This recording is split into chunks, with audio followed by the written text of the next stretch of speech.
അസ്സലാമു അലൈക്കും വറഹ്മത്തുള്ളാഹി. പ്രിയപ്പെട്ടവരെ, വിശുദ്ധ ഖുർആനിലെ അതിമഹത്തായ ആയത്തുകളിലെ പ്രധാന ആയത്തുകളാണ് അൽ ബഖറയിലെ അവസാനത്തെ ആയത്തുകൾ, അതായത് നാം ആമനർ റസൂൽ എന്ന് പറയുന്നത്. ഈ ആയത്തുകൾ ജീവിതത്തിൽ പതിവാക്കുന്ന ആളുകൾക്ക് വലിയ മഹത്വമുണ്ട്.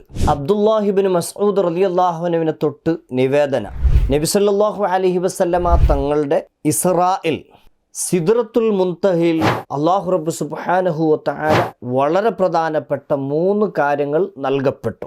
1, 5 നേരത്തെ നമസ്കാരം. 2, സൂറത്തുൽ ബഖറയുടെ അവസാനത്തെ 2 ആയത്തുകൾ ആമനർ റസൂൽ. നമസ്കാരം നൽകിയ അതേ സമയത്താണ് സൂറത്തുൽ ബഖറയുടെ അവസാനത്തെ 2 ആയത്തുകൾ നൽകിയത്. അപ്പോൾ എത്ര മഹത്വമുള്ളതാണിത്.